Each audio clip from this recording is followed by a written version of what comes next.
Muli mga idol ay may nagdala sa atin ng isang malaking kaldero.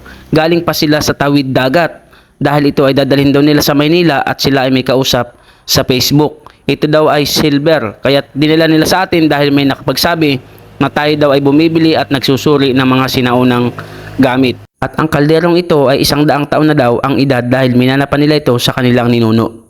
Lamang ang may alam.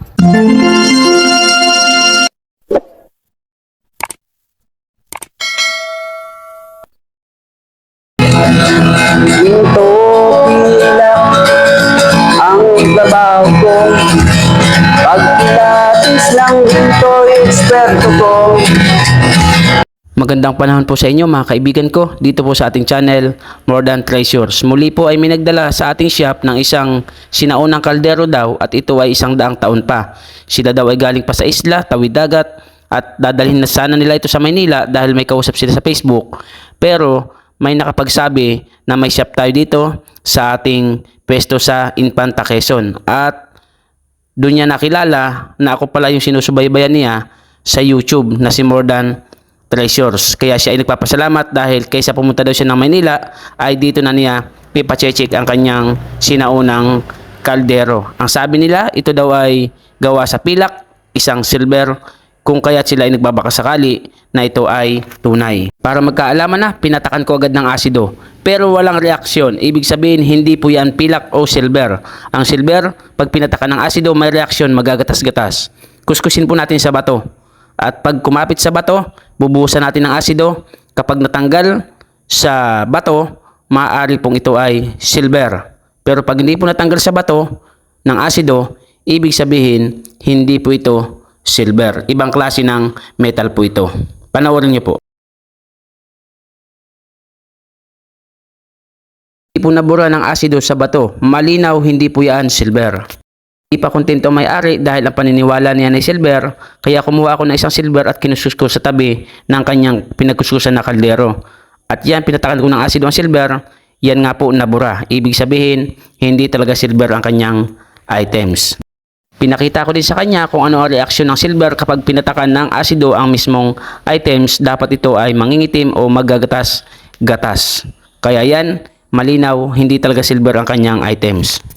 At sa aking masinsinang pagsusuri, napatunayan ko 100% aluminum lamang ang kanyang items na sinaunang kaldero. Kung kaya't pinaliwanag ko sa kanya ng malinaw kung anong klase ang kanyang kalderong sinauna. Apo. Ang silver po ate habang tumatagal, hindi yan pwedeng kapitan ng puti na ganyan. Ang silver, opo, ang silver po habang tumatagal, hindi puti ang kumakapit. Itim. Dapat nangingitim po yan na parang uling. Aba, itim na itim. Opo, pero hindi... Ang pagkakaitim na amin lang nilagyan nga nung pantister na yan. Opo, kahit po yan ay sobrang itim, hindi talaga siya pwedeng dapuan ng puti. Oh, yan o. Oh, yan o, yung mga puti na yan. Hindi pala tandaan po yan na hindi talaga silver yan. Kasi ang kakapit dyan sa mga silver, hindi puti, dapat ay itim, mga uling-uling. Tapos kahit siya maitim, pag pinatakan mo ng asido, gumagatas. Yan. Matapos ko maipaliwanag ng malinaw, nakumbinsi ko ng may-ari na talagang hindi silver ang kanyang sinaunang kaldero, ito'y aluminum lamang at siya ay nagpasalamat dahil hindi daw siya gagastos at maabala pa papuntang Maynila para lang makipag-meet up sa nagsasabing bibilihin ang kalderong ito. Maraming po salamat sa inyong walang sawang panonood at pagsuporta. See you in our next video. God bless po. Mayroon akong itatanong sa inyo, sa inyong lahat na nakikinig ng awit ko. Nais nyo ba na kayo ay matuto sa usapang alahas, pilak at ginto? Kung nais nyo na kayo ay matuto, buksan nyo ang YouTube channel ko. More Than Treasures, More Than Treasures, More Than Treasures ang aking pangalan. More Than Treasures, More Than Treasures, More Than Treasures. Lamang ang may alam. More than treasures, more than treasures, more than treasures ang aking pangalan. More than treasures, more than treasures, more than treasures. Lamang ang may alam. Lamang ang may alam.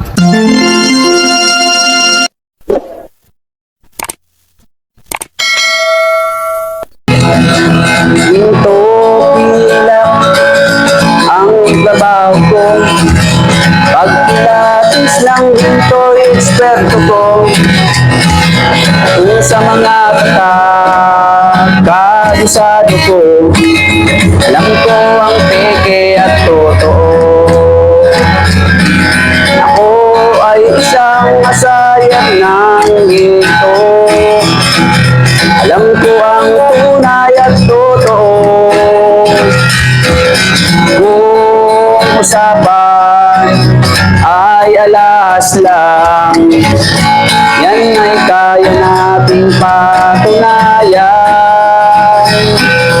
Ako ay alahero at asayer ng ginto. Alam ko ang tunay at totoo. Walang maitatago kung usapan ay ginto. Pagkat ang alahero'y eksperto sa ginto. Mayroon ngayong bagong pauso. Mahal daw ang bariyang 10 piso. 2001. Ang iba naman ay 5 piso. Ang iba ay 20 peso, lagpas kwelyo. Kung sila'y inyong tawagan, chat at kahit reply, wala man lang. Pagkat ito ang katotohanan. Sa usapang barya, sila'y walang alam. Ginto pilak ang trabaho ko. Pagpilatis ng ginto, eksperto ko. Kung sa mga ay kabisado ko, alam ko ang peke at totoo. Ako ay isang asayer ng ginto. Alam ko ang tunay at totoo. Walang maitatago kung usapan ay ginto. Pagkat ang alahero'y eksperto sa ginto. May mga taong akala mo ay may alam sa pagkilatis ng ginto ay nakikialam, ngunit ang kanilang ginagawang paraan ay napakalayo na sa katotohanan.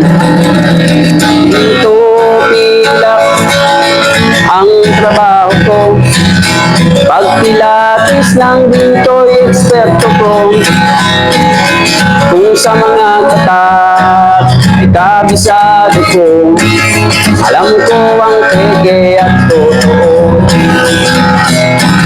Ako ay isang asayer ng ginto. Alam ko ang tunay at totoo.